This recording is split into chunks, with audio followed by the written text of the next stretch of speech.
الحمد لله ذي المجد والعلا والهيبة والثناء والعظمة والكبرياء خالق الأرض والسماء خالق الحب والنوى هو الذي يصورني ويصورنا ويصوركم في الأرحام كيف يشاء سرمدي أبدي أزلي دهري دهري لا أول له ولا آخر له لا حاضر له ولا ناظر له لا ضد له ولا ند له لا مثل له ولا مثال له ولا مماثل له ونشهد أن لا إله إلا الله وحده لا شريك له ونشهد أن سيدنا وسندنا وشفيعنا وكريمنا ورؤوفنا ورحيمنا ومأوانا وملجانا وحبيبنا محمد وعلى آله وأصحابه أجمعين أما بعد فأعوذ بالله من الشيطان الرجيم بسم الله الرحمن الرحيم وتفكروا في آلاء الله ولا تفكروا في الله صدق الله مولانا العظيم فقد قال الله تبارك وتعالى في مقام آخر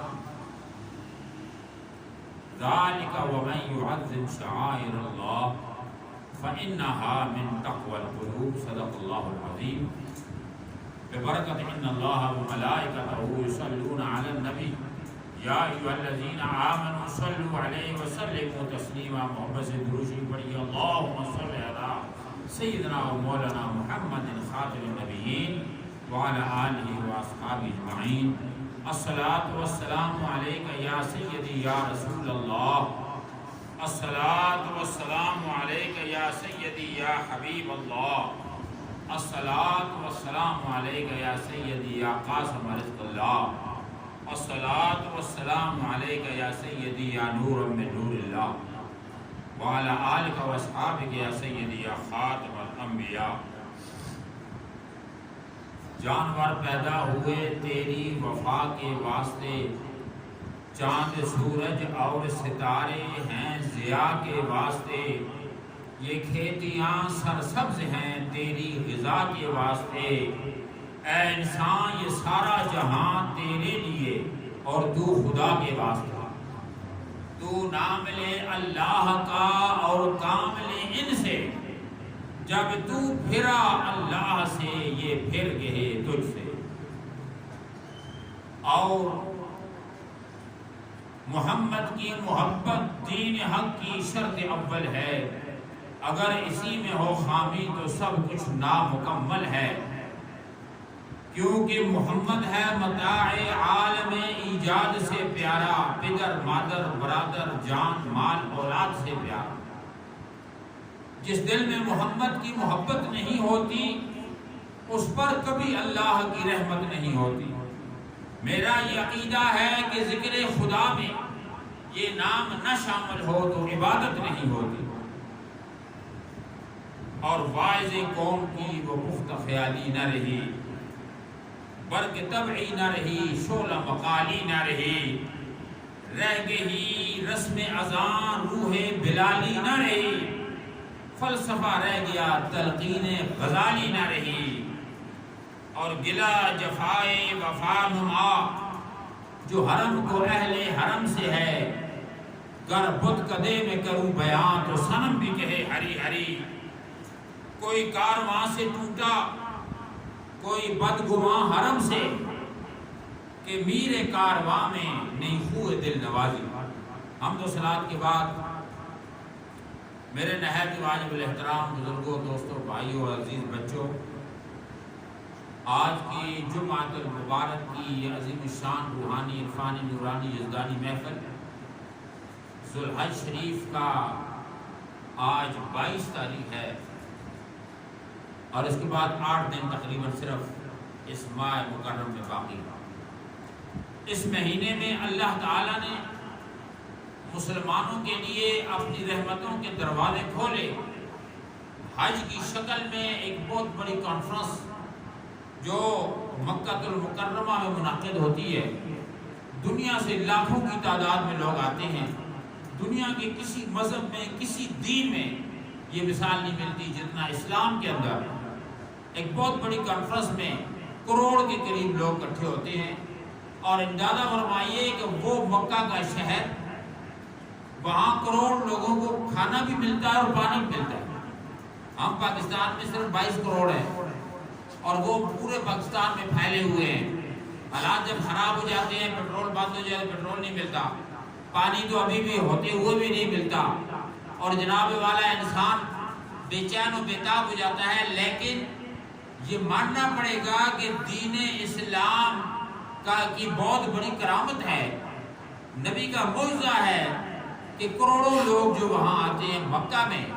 یہ وہی مکہ ہے کہ جس کے بارے میں حضرت ابراہیم خلیل اللہ نے اپنے بیٹے حضرت اسماعیل ذبیح اللہ کو اور اپنی بیوی حضرت ہاجرہ کو جب چھوڑا تھا، وہاں کوئی گھر نہیں تھا، کچھ بھی نہیں تھا، اور عرض کی یا اللہ کہ میں اپنی اولاد کو ایک ایسے بے آب و گیا جگہ پہ چھوڑ کے جا رہا ہوں۔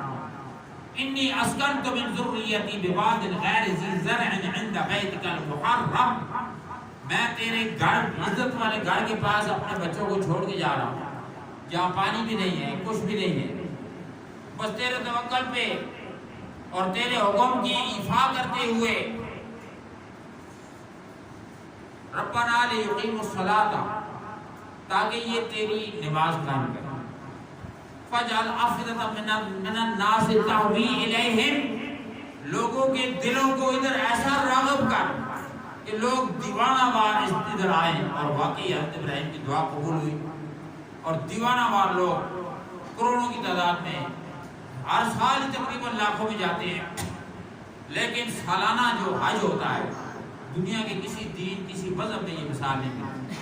حالانکہ یہودی کہتے ہیں ہم سب سے بڑا مذہب ہے، سب سے زیادہ دنیا میں یہودی ہیں، عیسائی ہیں، لیکن ان کے یہاں بھی ایسی کوئی مثال نہیں ملتی کہ اتنا بڑا کوئی کانفرنس اور اتنا بڑا کوئی جمگٹھا اور اجتماع ہوتا ہو جس میں پوری دنیا اکٹھی ہوتی ہے اور پوری دنیا کا رزق، پانی، رہائش، باد و بوش کا انتظام بھی ہو۔ یہ صرف کرامت ہے، عظمت ہے اسلام کے دین کی اور حضرت ابراہیم خلیل اللہ کی اس دعا کی کہ اللہ تعالیٰ نے وہ حج مقرر کیا، اور جاتا وہی ہے جسے وہ بلاتا ہے۔ جب حضرت ابراہیم نے آواز لگائی، رب نے فرمایا یہاں کھڑے ہو کر تو اعلان فرما، وَأَذِّن بِالنَّاسِ بِالْحَجِّ، آج کے بارے میں ذرا اعلان کا۔ دائیں بائیں پہاڑ ہیں، دائیں بائیں پہاڑ ہیں، عجیب کیفیت ہے۔ ابراہیم علیہ السلام پوچھتے ہیں یا اللہ کس کو میں سناؤں، یہاں سننے والا تو ہے کوئی نہیں، یہ پتھر ہی پتھر ہے، پہاڑ ہی پہاڑ ہے، وادیاں ہیں۔ فرمایا تیرا آواز نکالنا تیرا کام ہے، اور ماں کی پیٹوں تک اور باپ کی پشتوں تک اس آواز کو پہنچانا میرا کام ہے۔ فرمایا جب حضرت ابراہیم نے اعلان کیا لوگوں آؤ حج کی طرف، تو جو ماں کے پیٹ میں اور جو باپ کی پشت کے اندر روح تھی جسے پیدا ہونا تھا، اس نے لبیک کہا۔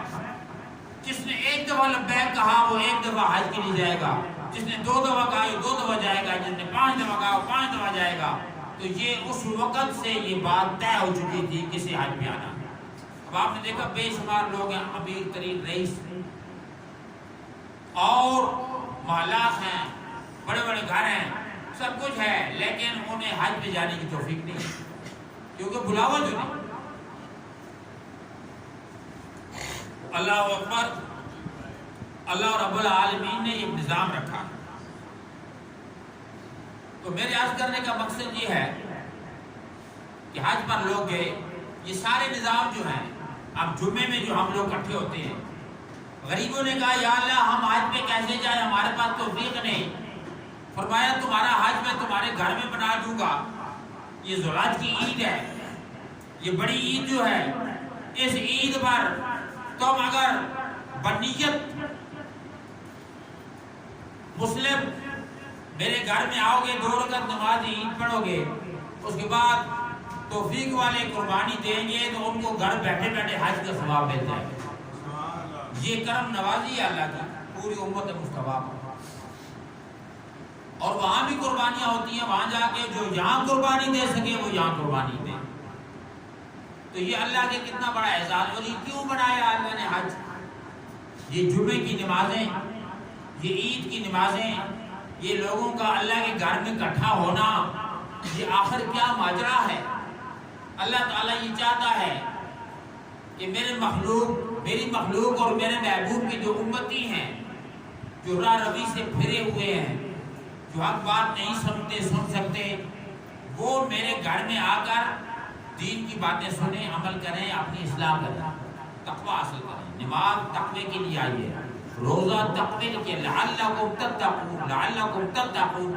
قرآن پاک میں جہاں کے بھی کھول کے آپ دیکھیں نا، ایک پورا سبق اللہ سناتا ہے، سنانے کے بعد فرماتا ہے افلا تعقلون، کیا تیری عقل نہیں ہے؟ عقل سے سوچو.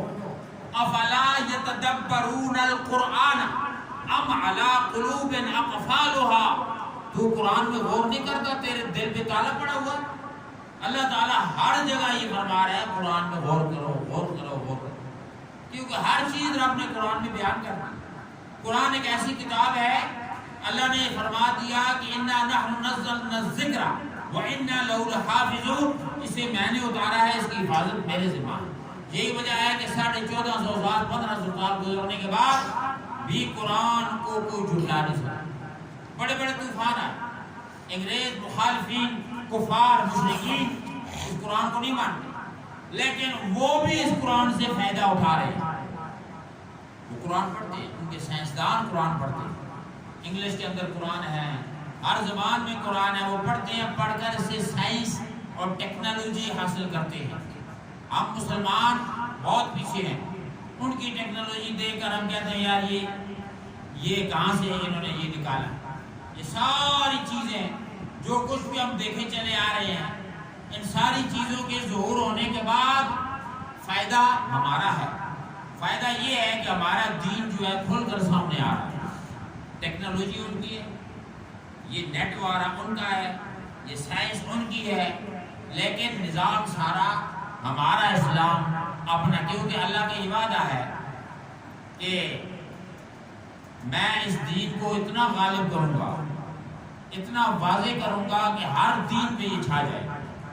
یہی وجہ ہے کہ وہ لوگ جو یہ بات کل نہیں مانتے تھے کہ جناب مشرق والا مغرب والے سے کیسے بات کر سکتا ہے، جب ہم کہتے تھے کہ حضرت عمر نے مدینہ کی مسجد نبوی کے ممبر پہ کھڑے ہو کر خطبہ دیتے ہوئے جب دائیں طرف دیکھا تو خطبہ چھوڑ کر آواز لگائی یا ساریۃ الجبل، اے ساریہ کمانڈر ان چیف، پیچھے پہاڑ کی طرف دیکھ دشمن آ رہا ہے.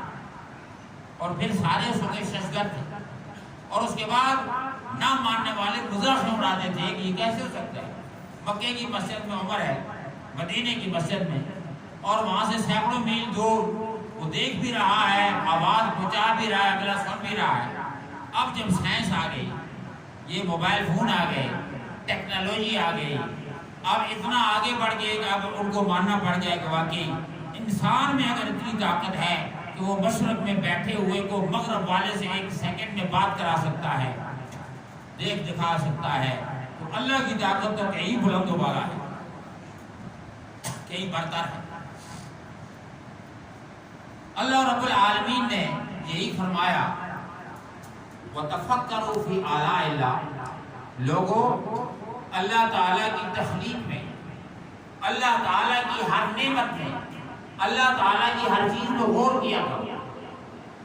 وَلَا تَفَكَّرُوا فِي اللَّهِ. اللہ کے بارے میں کبھی غور نہیں کرو، تلاش ضرور کرو، اللہ تعالیٰ کی معرفت حاصل کرو. یہ عجیب بات ہے، یہ چھوٹے بچوں کا کھیل جب ہوتا ہے ایک بچہ کہیں چھپ جاتا ہے، کہتا ہے آپ مجھے ڈھونڈو، دوسرے بچے دائیں بائیں رائٹ لیفٹ جاتے ہیں ادھر ادھر، وہ چھپا رہتا ہے۔ اب وہ عقل سے سوچتے ہیں ادھر جائیں ادھر جائیں دائیں بائیں۔ اب جب اسے وہ تلاش کرتے ہیں بڑی مشکل سے، جو اسے تلاش کر لیتا ہے وہ ونر ہوتا ہے۔ اللہ تعالیٰ خود تو چھپ گیا، لیکن کہتے ہیں آپ مجھے تلاش کرو، وہ کہہ رہے ہیں آپ مجھے ڈھونڈو۔ اب ڈھونڈنے والے ادھر جاتے ہیں ادھر جاتے ہیں، کوئی مکے کوئی مدینے کوئی مسجد کوئی اقصی، کوئی کسی اللہ والے کے دربار میں، کوئی دائیں بائیں، اللہ کی تلاش، اللہ کی معرفت میں جا رہے ہیں، کیونکہ اللہ نے کہا مجھے تلاش کرو۔ موسیٰ علیہ السلام کو دور میں پہنچ گئے، رب ارنی، یا اللہ اپنا آپ دکھا ذرا، تجھے ڈھونڈنے آئے ہیں، لن ترانی، تو مجھے نہیں دیکھ سکتا، یا اللہ میں نہیں دیکھ سکتا یا کوئی بھی نہیں دیکھ سکتا۔ فرمایا نہ تیری آنکھ دیکھے نہ چشم انبیاء دیکھے، مجھے دیکھے تو اے موسیٰ محمد مصطفیٰ دیکھے، مجھے محمد عربی ایک میرا محبوب ہوگا وہ مجھے ضرور دیکھے۔ یہی وجہ ہے کہ اس محمد عربی کی تخلیق صلی اللہ علیہ وسلم اول میں ہوئی، سب سے پہلے، اور اس کے بعد اس کے نور کی وڈیت اور اس کے نور کو رکھنے کے لیے ایک جامع بشریت انسان بنایا گیا، اور اس انسان کو اپنے خلیفے کا مقام و مرتبہ دیا گیا کہ یہ میرا نائب ہے۔ انسان کو معمولی چیز نہیں۔ اور اب ایک عام آدمی کہتا ہے یار ولی میں اتنی طاقت ہو سکے اور بشر کے بیٹھے مغرب میں پہنچے۔ کسی ولی کے دربار میں کوئی شخص آیا، اس نے کہا حضور میں مدینے میں نماز پڑھنا چاہتا ہوں۔ فرمایا میرے پاؤں پہ پاؤں رکھ اور آنکھیں بند کر۔ جو ہی اس نے آنکھیں بند کی، آنکھیں کھولی تو مدینے کی مسجد نبوی میں تھا۔ اب یہ بات ہر بندہ نہیں سمجھ سکتا، سوچتا بھی نہیں، کہتے یار ایسے ہے، یہ تو ایسے خرافات، یہ ایسے کسے کہانیاں کریں۔ بے شمار مولویوں کی زبانوں سے سنا ہوگا، بدمذہبوں کی زبانوں سے آپ نے سنا ہوگا، تو یار یہ ایسے کہانیاں ہیں، یہ کس سے ہے؟ انسان میں اتنی طاقت، لیکن اس بات کو وہ نہیں دیکھتے۔ جب رب نے فرمایا وَإِذْ قَالَ رَبُّكَ لِلْمَلَائِكَةِ إِنِّي جَاعِلٌ فِي الْأَرْضِ خَلِيفَةً، اے فرشتوں تیرا رب زمین میں اپنا خلیفہ بنانا چاہتا ہے، نائب۔ تو نائب جو ہوتا ہے اس کی طاقت ہوتی ہے نا، تب نائب ہوتا ہے۔ ہر بندہ نائب تو نہیں ہوتا، نائب کوئی بھی ہوتا ہے۔ پریزیڈنٹ کا نائب چیف جسٹس ہوگا، اور وزیر اعظم کا جو نائب ہوگا وہ جناب والا سینٹ کا یا جناب اسمبلی کا جو اسپیکر ہوگا۔ میرے کہنے کا مطلب یہ ہے کہ نائب ہر ایک نہیں ہوتا، لیکن رب نے ہر انسان کے لیے یہ کھلی چھٹی کر دی کہ انسان میں نے تجھے اپنی نیابت دی ہے، اپنا میں نے تجھے اسسٹنٹ بنایا ہے، اب تیری مرضی ہے کہ تو میرے قریب کتنا آتا ہے۔ ان عند ظن عبدی بھی، حدیث میں آتا ہے رب فرماتا ہے میں بندے کے گمان کے مطابق اس کے قریب ہوں۔ جو بندہ کہتا ہے کہ رب تعالیٰ میری دعا اٹھاؤ سنے گا، پتہ نہیں سنتا بھی ہے نہیں، اس کی دعا اس دن سنی جاتی ہے۔ جو بندہ کہتا ہے نہیں ابھی رب میری سنے گا، اس کی دعا سنی جاتی ہے۔ رب کہتا ہے میں بندے کے گمان کے قریب۔ عام آدمی کے عقل و فہم میں یہ بات نہیں آ سکتی، لیکن علماء نے اور فلسفیوں نے یہ لکھا ہے کہ اگر بندہ، ہر بندہ، خواہ وہ کسی قسم کا بندہ بھی ہے، ان پڑھ ہے، جاہل ہے، گاؤں کا ہے، دیہات کا ہے، شہر کا ہے، اس کے اندر دو چیزیں ابھی تک اللہ نے رکھی ہوئی ہیں اس کی خلافت میں سے۔ دوسری پاور تو اپنے بندوں کو دیتی اللہ والوں کے پاس ہیں جو کوشش کر کے پہنچتے ہیں، لیکن ہر بندے کے پاس ایک ہے نظر اور دوسری ہے فکر۔ نظر کے ذریعے آپ ایک لمحے میں آنکھ اٹھائیں تو آسمان کتنے ہزار کروڑ میل دور ہے، لیکن آپ کی نظر آسمان تک پہنچ جائے گی، ٹائم نہیں لگے گا، سیکنڈ نہیں لگے گا۔ بجلی بعد میں پہنچتی ہے، نظر پہلے پہنچتی ہے۔ نظر میں اللہ نے وہ پاور رکھ کے بتا دیا ہے کہ انسان یہی نظر، اگر تو اس نظر کو میری راہ میں دیکھے تو یتقرب عبدی الی بالنوافل، حدیث میں آتا ہے کہ بندہ عبادت اور نفل اور عبادات کے ذریعے میرے بہت قریب ہو جاتا ہے۔ حتی سمعہ الذی یسمع بہ، یہاں تک کہ میں اس کے کان بن جاتا ہوں جس سے وہ سنتا ہے۔ وَبَصَرَهُ الَّذِي يُبْصِرُ بِهِ، یہاں تک کہ میں اس کی آنکھ بن جاتا ہوں جس سے وہ دیکھتا ہے۔ وَيَدُهُ الَّذِي يُبْطِشُ بِهَا، میں اس کے ہاتھ بن جاتا ہوں جس سے وہ پکڑتا ہے۔ وَرَجُلُهُ الَّذِي يَمْشِي بِأَوْلَا او کما قال، فرمایا میں اس کی پاؤں بن جاتا ہوں جہاں سے وہ چلتا. یہ حیران کن بات ہے. اس کی تفسیر اور تشریح ہے. لکھتے ہیں علماء بزرگان پڑھے لکھے کہ یہ اللہ تعالیٰ اس کے ہاتھ بن جاتا ہے، مطلب یہ ہے کہ اللہ کی طاقت اس کے ہاتھ میں آ جاتا ہے. پاور خدا، آنکھوں میں اللہ کے نور اور طاقت آ جاتی ہے. اب اس کے سامنے دور اور نزدیک ایک جیسا ہو جاتا ہے. وہ یہاں بیٹھ کر کہیں سے کہیں دیکھ سکتا ہے. پکڑ ہاتھ میں اتنی طاقت آ جاتی ہے جس طریقے سے کہ حضرت موسیٰ نے ملک الموت کے منہ پہ تھپڑ مار دیا تھا. اب یہ بات ہر ایک مانتا ہے، ہر مذہب عقیدے والا مانتا ہے. صحیح بخاری کی حدیث ہے کہ موسیٰ علیہ السلام کے پاس جب آیا اسرائیل ملک الموت کہ میں ملک الموت کو روح قبض کرنے آیا ہوں، وہ جلال میں تھے، غصے میں تھے، انہوں نے فوراً تھپڑ مارا. تو وہ انسانی شکل میں تھا. اس کی آنکھ گر گئی، آنکھ اس نے اٹھائی، ہاتھ کی تھیلی میں رکھی، سیدھا عرش میں رب کے قریب پہنچ کے عرض کرنے میں، یا اللہ آج عجیب بندہ ملا ہے. میں نے اس کو جب مجدہ موت سنایا کہ میں تیری روح قبض کرنے آیا ہوں، تو اس نے تو مجھے مار دیا آگے سے، میری آنکھ گر گئی. سبحان اللہ. اللہ تعالیٰ نے اپنی دست قدرت و رحمت سے اس کی آنکھ کو دوبارہ لگا کر روشن کیا اور فرمایا کہ یہ میرا محبوب تھا. اس کے ہاتھ میں وہ طاقت تھی. علماء لکھتے ہیں کہ ان کے ہاتھ میں اتنی طاقت ہے کہ اس وقت آسمان و زمین کی طرف مکا کرتے ہیں کہ دو حصے ہو جاتے ہیں. یہ قوتیں جلالی ہے، ہر بندے کی سمجھ سے باہر ہے. یہ چیزیں جو ہیں لا تشعرون والی ہیں. کہتے ہیں شہید مر گیا، ہم نے اپنی آنکھوں سے اس کو کفن پہنایا، غسل کرایا، اس کے پیچھے جنازہ پڑھا، قبر میں دفن کیا، پیچھے اس کی بیوی نے شادی کر لی، اس کا سامان تقسیم ہو گیا، کہتے ہیں مر گیا. رب کہتا ہے اسے گمان بھی نہ کرو اسے یہ بندہ مرا ہوا ہے، یہ مرا نہیں ہے، یہ زندہ ہے. لیکن رب نے آگے کہہ دیا لا تشعرون، تیرے پاس یہ شعور نہیں. شعور ہوتا ہے جانوروں کے پاس، بندے کے پاس عقل ہوتی ہے. فرمایا جانور جتنا بھی شعور تیرے پاس نہیں کہ وہ کون سی حیات ہے، کیونکہ تم وہاں سے گزر ہی نہیں.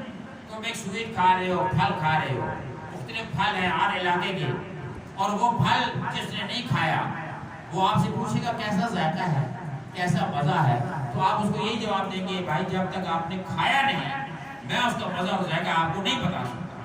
یہ وہی سمجھ سکتا ہے جس نے یہ پھل کھایا ہو کہ اس کا ذائقہ کیا ہے، اس میں لطف کیا، مزہ.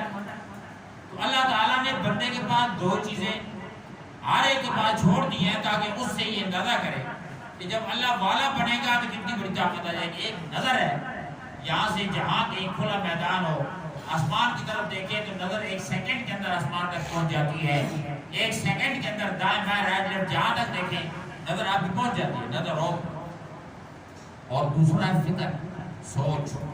آپ اگر انڈیا میں رہے، انگلینڈ میں رہے، کسی ملک میں بھی رہے، افریقہ میں رہے، آپ کو پتہ ہے روڈ چوک کدھر بلڈنگ ہے، کدھر پلازا ہے، کدھر مارکیٹ ہے، ایک سیکنڈ کے اندر آپ اپنی فکر کو وہاں پہنچائیں تو آپ وہاں پہنچ جائیں گے. بیٹھے آپ جہاں ہیں وہاں پہنچ جائیں گے، آپ کو پتہ چلے گا یہ روڈ ہے یہ. تو یہ دو چیزیں ہر شخص کے اندر اللہ نے چھوڑ دی ہیں تاکہ بندہ اس سے سمجھے کہ بندے کو رب نے اپنا نائب اور خلیفہ بنایا ہے. بڑی طاقت والی چیز رب نے اسے بنایا ہے، لیکن یہ اگر اس کی طرف جائے، اختیار دیا ہے تلاش کرو، میری طرف آؤ. جب تم میری طرف آؤ گے تو پھر میں تمہیں ان چیزوں کی پاور دکھاؤں. حضرت معین بے قساں والی ہندوستان خواجہ معین الدین چشتی اجمیری جس وقت تشریف لے گئے اور پہنچے انڈیا میں جب گئے، ذرا بہتر آپ توجہ رکھیں گے، سنیں گے تو آپ کو سمجھ آئے گی، کوئی بات آپ کے ذہن و دماغ میں آئے گی کہ مسئلہ کیا ہے. توصیف اور تعریف والی باتیں سب سنتے رہتے ہیں، مطلب حضور نے کیا کیا، نبیوں نے کیا کیا، یہ کیا، لیکن یہ تفاہم کی چیزیں، سوچ و فکر کی چیزیں، تاکہ بندہ غور کرے، اپنی تخلیق پر غور کرے، میں کیوں پیدا ہوا، میرا مقصد کیا ہے، اور اللہ تعالیٰ نے دنیا کیوں بنائی، دنیا میں کیوں نہیں بنائی، یہ چمٹی بنائی. حضرت سلمان علیہ السلام کا لشکر ہے، اوپر بارش اچانک آ گئی، طوفان آ گیا، ہاتھ اٹھائی، یا اللہ کیا ہو رہا ہے، میرا لشکر ابھی اور روانہ ہونے والی، مہربانی کر ابھی طوفان نہ لا. رب نے فرمایا میں کیا کروں، یہ آگے دیکھ تیرے سامنے ایک چمٹی بیٹھی ہوئی ہے، اس نے مجھ سے ابھی بارش مانگی۔ حضرت سلیمان نے جب دیکھا تو آگے ایک چھوٹی سی چمٹی تھی، وہ اپنے ننھے ہاتھ اٹھا کے دعا کرتی تھی، یا اللہ بارش بھیج، گرمی ہے۔ رانو نے دیکھا وہ چمٹی ہے، اس نے مجھ سے مانگی ہے بارش، تو کہتا ہے بارش نہ برسا، میں نے تو اس کی دعا قبول کر لی ہے، بارش آئے گی آئے گی۔ یہ تو وہ رب ہے۔ اسی چمٹی کو پکڑ کے حضرت سلیمان نے ایک ڈبی میں بند کر دیا، پوچھا اس سے سال میں کتنا کھانا کھاتی ہے تو؟ وہ کہتے ہیں جی 1 گندم کا دانہ کافی ہے سال میں، 1 گندم۔ انہوں نے 2 گندم کے دانے ڈال کے ڈبی میں بند کر کے رکھ دیا، میں دیکھوں تو صحیح یہ کرتی کیا ہے۔ اس نے سال پورا آدھا دانہ کھایا، پورا دانہ بھی نہیں کھایا۔ اب جب انہوں نے سال کے بعد ڈبی کھولی، 1.5 دانہ تھا، ایک آدھا ایک پورا۔ مجھے تو کہہ رہی تھی میں پورا کھاتی ہوں تو 1.5 کیوں کھایا؟ اس نے کہا سلیمان علیہ السلام جب تک میری روزی اللہ کے ہاتھ میں تھی مجھے یقین تھا کہ وہ مجھے کبھی بھوکا نہیں مارے گا، لیکن جب تو نے مجھے ڈبیا میں بند کر دیا نا، اب میری روزی تیرے ہاتھ میں آ گئی۔ تو انسان ہے، بھول بھی سکتا ہے، مر بھی سکتا ہے، 1000 باتیں ہیں، اس لیے میں نے یہ بچا کے رکھا ہوا اپنی زندگی کی۔ کہنے کا مقصد یہ ہے کہ اللہ نے روزی اپنے ہاتھ میں رکھی، اور اللہ قرآن میں فرماتا ہے وَمَا مِن دَابَّةٍ فِي الْأَرْضِ إِلَّا عَلَى اللَّهِ رِزْقُهَا، زمین پہ کوئی چلنے والی چیز ایسی نہیں جس کا رزق اللہ کے ہاتھ میں نہ ہو، ہر ایک کو اللہ دے رہا ہے۔ ہم اور آپ اسپتال میں جا کے پیٹ میں درد کا علاج کراتے ہیں، لیکن مچھر کو پیٹ میں درد ہو جائے تو کہاں جائے گا؟ چمٹی کو درد ہو جائے تو کہاں جائے گی؟ یہ کیڑے مکوڑے کو درد ہو جائے گا تو کہاں جائے گی؟ اللہ نے اس کا علاج بھی جو رکھا ہے نا، روزی اس کی بھی رکھی ہے۔ تو عرض کرنے کا مقصد یہ ہے کہ اللہ رب العالمین نے انسان کو بتا دیا کہ اے انسان میں نے تجھے اشرف المخلوقات بنایا ہے، میں خود تجھ سے چھپ گیا ہوں، لیکن تم پہ واجب کر دیا ہے تو مجھے تلاش کرو۔ اب رب کو کیسے کوئی تلاش کرے؟ جنہوں نے رب کو دیکھا اور جنہوں نے رب کے جلوے دیکھے، فرمایا مجھے تلاش کرنا ہے تو میری تخلیق کو دیکھو، غور کرو، یہ آسمان دیکھو کتنا بلند ہے، کتنا عظیم ہے، کوئی ستون نہیں ہے، کوئی انتہا نہیں ہے۔ یہ سورج دیکھو، یہ کیسا سیارہ ہے جو اتنا چمکتا، ٹائم پہ چڑھتا، ٹائم پہ غروب ہوتا، اور کبھی اس کے اندر کوئی وہ جناب والا حالت نہیں آئی، عجیب سی کیفیت ہے۔ ستارے دیکھو، چاند دیکھو، یہ بارشیں دیکھو، یہ ہوائیں دیکھو، یہ انسان دیکھو، ہر چیز میں مجھے تلاش کرو۔ کچھ چند مولوی ایک جنگل میں چلے گئے، ایک بوڑھی اماں وہاں بیٹھی ہوئی ہے، اور وہ بوڑھی اماں کیا کر رہی ہے؟ چکی چلا رہی، چکی پہ آٹا پیستے تھے پہلے زمانے میں، چکی پہ آٹا پیستے تھے دانے۔ تو یہ مولویوں سے قریب گئے، سلام علیکم عرض کیا، اماں جی پانی پلاؤ، پلایا، پوچھا جی کب سے یہاں ہو؟ کہنے لگی پتر ادھر ہی، پوری زندگی تھے گزر گئی۔ بچے کیا کرتے ہیں؟ بچوں کے جانور ہیں وہ جنگل میں لے جاتے ہیں، اور جنگل میں وہ بچے جانور کو کھانا کھلاتے ہیں، چروا چرو کے، پھر آتے ہیں، میں گھر میں ہوں، یہ میرے یہاں بہو ہیں، یہ سارا یہ سب نظام۔ تو انہوں نے کہا کہ پھر تو آپ بالکل دنیا سے بے خبر ہیں، تو آپ کو کچھ پتا ہے اللہ تعالیٰ کے بارے میں؟ اللہ بھی ہے؟ کہتی ہاں بالکل پتا ہے۔ یہ بتایا کہ خدا ہے؟ کہتی بالکل ہے۔ یہ کس نے بتایا آپ کو؟ مسجد کو یا یہاں قریب کو مدرسہ ہے؟ اس نے کہا یہ مجھے چکی نے بتایا۔ وہ بڈھی کہتی ہے کہ یہ چکی نے مجھے بتایا ہے کہ اللہ ہے۔ عجیب بات ہے، یہ حیران ہو گئی، کہنے لگی یہ بتاؤ کہ اللہ کتنے ہیں؟ کہتی ہے اللہ صرف ایک ہے۔ یہ کس نے بتایا؟ کہتا ہے یہ بھی اسی چکی نے بتایا۔ یہ کیسے آپ کو چکی نے بتایا؟ اس نے کہا میں جب چکی پھیرتی ہوں اور یہ چلتی رہتی ہے اور آٹا میرا بنتا رہتا ہے، ایک دن میں سوچنے لگی کہ یہ چکی جو ہے اس کو جب میں چلاتی ہوں چلتی ہے، جب روک دیتی ہوں آدھ رک جاتی ہے، اس کے لیے میرا ہونا ضروری ہے۔ تو یہ آسمان و زمین کی چکی جو چل رہی ہے، صبح ہوتی ہے، شام ہوتی ہے، مہینے ہوتے ہیں، گرمیاں، سردیاں، موسم، اس چکی کے ضرور کوئی چلانے والا ہے، ورنہ خود نہیں چل رہی۔ یہ پتہ چلا کہ کوئی ہے، خالق اور رب۔ اچھا یہ بتاؤ یہ کیسے پتہ چلا کہ یہ ایک ہے وہ چلانے والا؟ کہتی ہے ایک دم میں چکی چلا رہی تھی، ایک دوسری بوڑھی آئی، اس نے ادھر بیٹھ کر چکی کو اپنی طرف کھینچا، میں نے اپنی طرف کھینچا، اور کھینچے کھینچے وہ چکی کا نظام درختم ہو گیا اور صحیح چل نہیں رہی تھی۔ ظاہر زور ادھر وہ لگائے، میں ادھر لگاؤں تو چکی اپنی رفتار اس نے چھوڑ دی، تو میں سمجھ گئی کہ آسمان و زمین کی چکی کے چلانے والے ایک ہے جو اپنے ٹائم سے چل رہی ہے، کبھی جناب رفتار میں تبدیلی نہیں آئی۔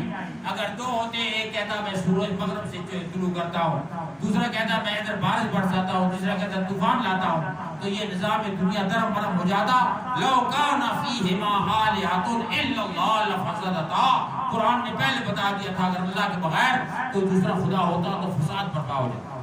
تو عرض کرنے کا مقصد یہ ہے کہ اللہ نے انسان کو اپنی معرفت کے لیے پیدا کیا اور فرمایا مجھے تلاش کرو، میری پہچان لو۔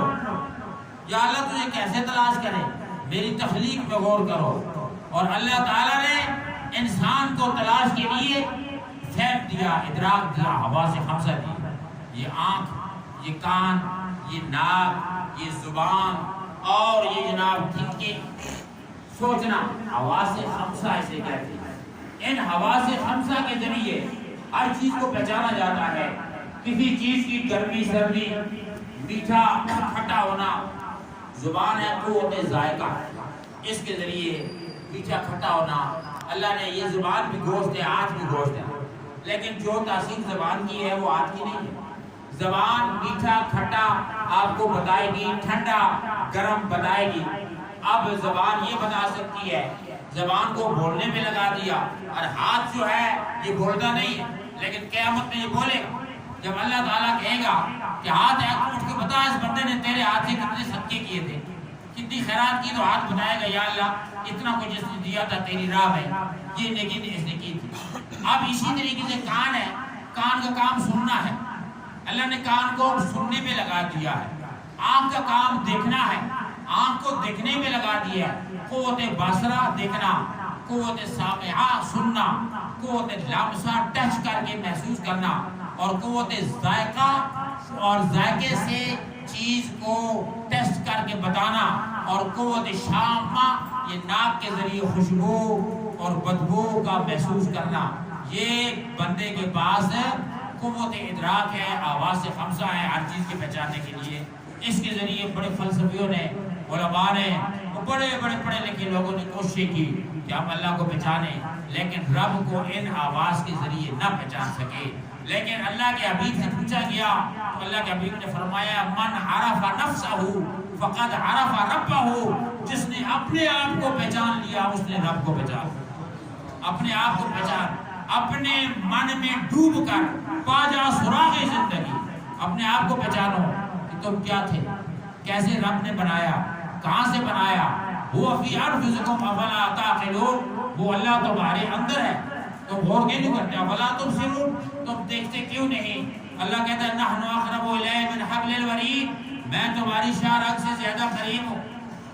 جب رب اتنا قریب ہے نظر کیوں نہیں آ رہا؟ علماء نے فرمایا کہ یہ جو آنکھ کی پتلی ہے پوری دنیا کو دیکھتی ہے، لیکن آنکھ کی پتلی کو پتلی نہیں دیکھ سکتی۔ اس کے دیکھنے کے لیے آپ کو وسیلہ چاہیے، شیشہ۔ شیشہ دیکھیں گے تو آنکھ نظر آئے گی، ورنہ آنکھ کو آپ نہیں دیکھ سکیں گے، آنکھ کے ذریعے سب دیکھیں گے۔ اتنا قریب جب چیز ہو جاتی ہے وہ نظر نہیں آتی۔ جب قریب کی چیز نظر نہیں آتی اس کے لیے وسیلہ رکھنا پڑتا ہے۔ اب اللہ اتنا قریب ہے وہ کیسے دکھائی دے گا؟ اب اس کے لیے وسیلے تلاش کرنے ہوں گے۔ وہ اللہ تعالیٰ کے شیشے، وہ اللہ کے پیارے رسول اللہ صلی اللہ علیہ وسلم، جس طرح ابو جہل حضور کے دربار میں آ کر بکواس کرنے لگا، صدیق اکبر آ کر تعریف کرنے لگے، حضور نے اسے پوچھا کہ حضور دونوں کے جواب میں فرمایا صدقتا صدقتا، تو نے سچ کہا، تو نے سچ کہا۔ صحابی نے پوچھا یا رسول اللہ یہ کیا ہوا؟ وہ تو اور کہہ رہا تھا، یہ اور کیا؟ فرمایا انا میرا، تو میں شیشہ ہوں۔ اس نے اپنا چہرہ دیکھا، اس کو اپنی گندگی ابو جہل کو نظر آئی۔ اس نے صدیق نے اپنا چہرہ دیکھا، اس کو اپنی بہاریں نظر آئیں، تو ہر ایک اپنے چہرے کی تعریف کرتا رہا۔ تو اللہ نے یہ شیشہ مصطفیٰ رکھ دیا ہے، اور آئینہ ذات حق نے رکھا روبرو۔ یہ شعر ایسا ہے کہ یہ ہر بندہ سمجھ سکتا ہے، لوگ کفر کی شرک کے فتوے لگا دیتے ہیں۔ آئینہ ذات حق نے رکھا روبرو تو اسی شکل کا دوسرا ہو گیا، کیونکہ نور حق تھا آئینے میں، نام اسی آئینے کا مصطفیٰ ہو گیا۔ تو اللہ تعالیٰ نے یہ سارے جلوے سمیٹ کر انسان میں رکھ دیے ہیں، اور فرمایا ہے انسان میں تیرے بڑا قریب ہوں، اگر تو مجھے تلاش کرنا چاہے تو مجھے ڈھونڈ سکتا ہے، میں تیری آواز بن سکتا ہوں، میں تیری طاقت بن سکتا ہوں، میں تیری زبان بن سکتا ہوں۔ جب اللہ کسی بندے کی آواز، طاقت، زبان بن جائے تو پھر دنیا کی پریشانیاں، تکلیفیں، یہ دکھ، درد، یہ چیزیں اس کے آگے ہیج ہو جاتی ہے۔ یہ وجہ ہے کہ اللہ تعالیٰ نے ایک آخری واقعہ بیان کر ختم کروں۔ ایک شخص تھا، ہیرے ڈائمنڈ کا کاروبار کرتا تھا، لمبے سفر پہ تھا، ٹرین کا سفر تھا، 3 دن کا سفر تھا، وہ جا رہا تھا اور ہیرے ڈائمنڈ اس کے پاس باقاعدہ بندے ہوئے تھے۔ تو چوروں کو پتہ چلا، ڈاکیوں کی بڑی کمپنیاں ہوتی ہیں، انہیں پتہ لگا اس کے پاس ہیرے ہیں، اس کے ہیرے لوٹو۔ ایک گروپ اس کے ساتھ لگا دیا، 1-2 بندے۔ وہ ریل میں جب روانہ ہوا، رات کو سونا بھی ہوتا ہے، جاگنا بھی ہوتا ہے، وہاں تو حالات ایسے ہوتے ہیں بندہ کسی چیز کی حفاظت نہیں کر سکتا۔ تو اب وہ سوچنے لگا کہ یہ ہیروں کی جو گھٹڑی ہے، میں کیا کروں گا، یہ تھوڑے سے ہیرے ہیں، ان کو میں کیا کروں گا، اگر رات کو یہ تو مجھے یہ لوٹ کے لے جائے گا۔ اس نے کہا نہیں، اللہ انسان کے دل کے بھی قریب ہے، بہت قریب ہے، نظر نہیں آتا، میں ایسے کرتا ہوں یہ ہیرے اس چور کے قریب کر دیتا ہوں۔ رات کے سونے سے پہلے اس نے ہیروں کی وہ چھوٹی سی جو گھٹڑی تھی وہ اٹھا کے چور کے کوٹ کی جیب میں ڈال دی۔ مولانا روم نے اس واقعے کو مثنوی شریف میں لکھا ہے، وہ جیب میں ڈال دی اور چلتی رہی، گاڑی چلتی رہی، رات کو آرام سے سویا، صبح آرام سے اٹھا، اٹھ کے آرام سے اس کی جیب سے نکال لیا، پھر جیب میں ڈال لیا۔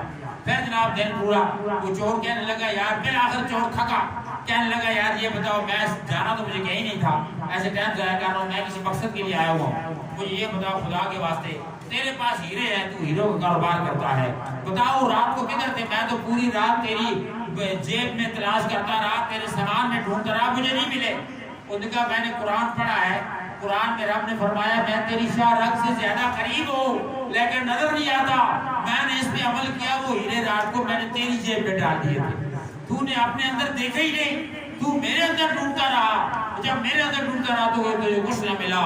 حضور نے فرمایا من عرف نفسہ قد عرف ربہ، اگر اللہ کو ڈھونڈنا ہے تو اپنے اندر ڈھونڈو، تم باہر تلاش کر رہے ہو، اللہ تمہیں اندر ملے گا، اور اپنے من کو کی اصلاح کر کے اللہ کے سراغ کو پا جاؤ۔ اللہ تعالیٰ سے دعا ہے کہ اللہ تعالیٰ ہمیں اور آپ کو اپنی معرفت محبت نصیب فرمائے، تمام مسلمانوں کو ایک اور نیک بنائے، جن حضرات نے سنتیں نہیں پڑھی عطا فرمائے۔